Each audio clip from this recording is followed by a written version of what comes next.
la confianza de que esto no es una ley que haya surgido por gracia de los diputados y de los senadores. O sea, esta ley tiene un movimiento detrás, las madres también las vimos que están activadas, ¿no? Entonces, o sea, hay una demanda social real del otro lado que yo creo que no va a dejar morir esta situación, además de que hay una situación real que está ahí.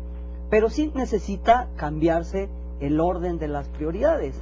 Por ejemplo, esta semana escuchamos a Enrique Peña Nieto decir que su estrategia es incrementar el número de efectivos de la Policía Federal, cuando dijéramos una ley como esta y un problema como el que tenemos, lo primero que exige es que el sistema de procuración de justicia entre a un proceso de cirugía mayor.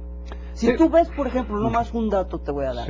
En el país hay un ministerio público por cada 150 delitos. Esto es más de lo que un ministerio público con 2 o 3 policías ministeriales que tiene a su cargo puede hacer. No pueden investigar 150 delitos. No hay sistemas de inteligencia criminal.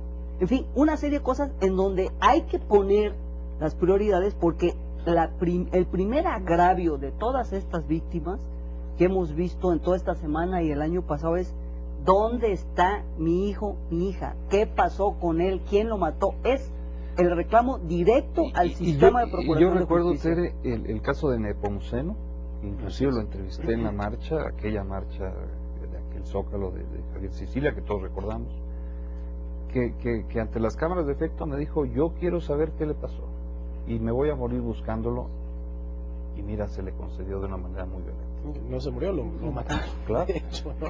Sí, lo mataron. Sí, mira, yo creo que el rol de la sociedad civil va a ser fundamental para evitar que el interés decaiga, ¿no? Como bien decía Tere, esta ley está impulsada por la sociedad civil y yo creo que plantea un reto muy importante, porque como bien comentábamos hace un momento, tenemos un nuevo marco jurídico en el país, ¿no? La reforma constitucional en materia de derechos humanos, toda una serie de reformas que se han venido dando a favor de los derechos humanos, implican no solamente el cambio legislativo, sino que desconfiamos mucho, y perdóneme usted, diputada, pero desconfiamos mucho de los legisladores, ¿no? Yo creo que este es un gran ejemplo. Pero aquí funcionaron muy bien. Sí, en sinergia con las organizaciones, con expertos. Una de cal.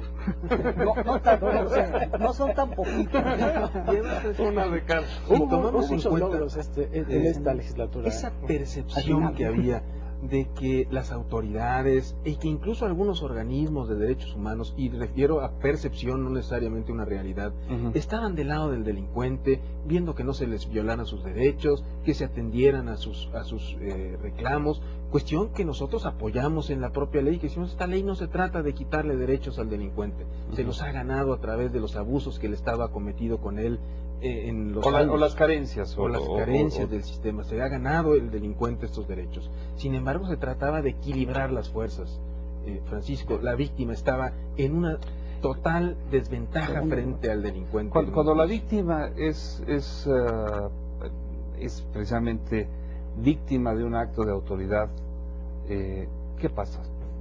¿Hay alguna penalidad mayor, algún efecto adicional en esta ley? Un retén, un disparo involuntario, un asesinato al momento de huir. Creo que ya cambiaron también algunas reglas en esto de los retenes. Es importante que en este caso concreto el ejército y la armada, por ejemplo, en este papel, el Estado se convierte en un deudor solidario de cualquier miembro del Estado que cometa un acto delictivo o un acto de violación de derechos humanos en contra de un ciudadano. Es un deudor solidario, y esto quiere decir que el Estado responde por todos sus servidores públicos, municipales, estatales y federales, es decir, no nada más marinos y soldados, sino también policías municipales. El municipal que sacó la pistola y... ¿verdad? Todos estos, el Estado se responde por eso y dice: miren, estos son míos y tráigamelos para acá. Yo respondo por ellos y voy a responder económicamente si ellos no tienen la capacidad de hacerlo por sí mismos, pero también voy a responder con otras medidas de satisfacción total, de memoria histórica, de acceso a la verdad, de acceso a la justicia, y el Estado el acceso a la verdad se me hace esencial, como tú lo has mencionado. ¿Qué hay de los desaparecidos? Esta semana escuchaba yo el caso de Chapala, en Jalisco, de que aparentemente los que encontraron ejecutados eran obreros, meseros, albañiles, que no tenían absolutamente nada que ver con el crimen organizado y que de alguna forma los están usando como mensaje de una banda a otra. No hay los detalles suficientes, pero hay gente que desaparece y no vuelve a saber. ¿Qué hacemos con eso? ¿Dónde estamos en el contexto internacional? Voy contigo de México Unido contra la Delincuencia, ¿cómo lo ves? Pues a nosotros nos preocupa que no hay una cifra estimada, no sé, se calcula entre los 3.000, 4.000 personas desaparecidas, pero en realidad no hay una cifra estimada de personas ¿Cómo lo desaparecidas. podríamos saber? ¿Estado por estado? Yo creo, por ejemplo, esta ley con el registro que tiene de víctimas nos podría dar una estimación perfecta de la cifra. No encuentro a mi hija, no encuentro a mi hijo. Ya por lo menos nos dará una estimación o una cifra para poder implementar políticas públicas al respecto. Entonces, esta ley, por ejemplo, cumple muy bien con este registro. Hay también una iniciativa del Senado sobre un registro nacional de desaparecidos que ya también entró en vigor. La Secretaría de Seguridad Pública tiene en su página web un registro nacional de personas extraviadas, ¿no? O no identificadas, que habla de 1.300 más o menos. Se me hacen pocos. Son pocos. Simplemente te puedo decir que en una sesión de trabajo que tuvimos con un ex procurador del estado de Veracruz, él habló, dato que dio, de 5.000 mujeres desaparecidas en la entidad. En Veracruz, nada más. Ahora, no todas habían desaparecido ahí, las familias habían manifestado su desaparición ahí, pero otras habían desaparecido en otras entidades. Este problema ya lo había previsto la Corte Interamericana de Derechos Humanos en la sentencia de Campo Algodonero, en donde le mandató al Estado mexicano tener un banco nacional de registros genéticos, de manera que un cuerpo que aparece aquí y que nadie reclama, que aparece como no identificado, Claro. se pudiera tener el enlace con un desaparecido que está en otra entidad.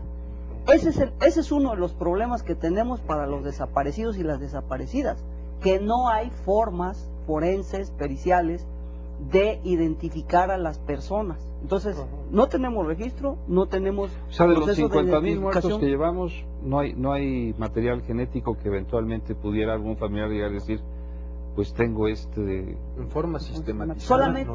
Solamente existe en 11 entidades, ¿no? Nosotros quisimos poner que hubiese presupuesto para que el resto de las entidades lo tuviera, y la Comisión de Justicia no lo ¿Y esto aceptó. se va a dar o se podría dar en el futuro? Debe de darse. La ley establece los marcos. O sea, es parte de lo que establece, pues muy Sí. importante. El Registro Nacional de Víctimas implica también el registro de desaparecidos y Sí, desaparecidas. por supuesto, son víctimas también. Esto también incluye, perdón, pero me vino a la mente Rocío Orozco, esto también implica las jóvenes que son secuestradas, ¿se puede catalogar desaparecidas? Sí, Hay sí, muchas de estas que son desaparecidas y que efectivamente, como Rosy también lo ha reiterado, pueden desaparecer en un lugar y a los 2 o 3 años aparecer muertas en otra Claro, parte. que además después de abusarlas sexualmente, Y después de los estudios explotarlas, señalan, dicen después de que explotarlas las un tiempo matan, las matan, ¿no? Igual para el ¿Qué caso me- de qué los pasa? migrantes, ¿no? Ujú. Que también hay un problema gravísimo de desaparición. Hace un año más o menos solicitamos a la Comisión Interamericana de Derechos Humanos unas medidas cautelares para que los restos que fueron encontrados en San Fernando no se enviaran a la fosa común hasta que hubiera posibilidad de identificarlos, ¿no? Lo que se presentó es que la Comisión Interamericana me decía, yo no puedo emitir unas medidas precautorias porque no le puedo decir al Estado que le ordene, por ejemplo, al Estado mexicano, que le ordene a un Estado de la República que De haga tal Tamaulipas. cosa, ¿no? Entonces hay que resolver ese tema. Ahora con la ley esto va a ser posible, porque vamos a poder invocar la ley como una ley general para que el Estado cumpla con su obligación, el Estado mexicano en su conjunto, cumpla con su obligación de proteger los restos que se encuentren de aquí al futuro hasta que sea posible identificarlos, de manera tal que se pueda notificar a sus familiares de los hallazgos, ¿no?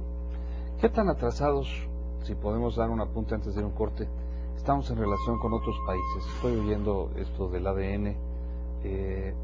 Yo creo que nos vamos a sorprender con el número de desaparecidos. Creo, ojalá me equivoque, pero lo que veo en el tema de la trata, que calculan 8.000 jóvenes o más, lo que vemos de los migrantes, lo que vemos de los desplazados, que nunca vuelves a saber de ellos.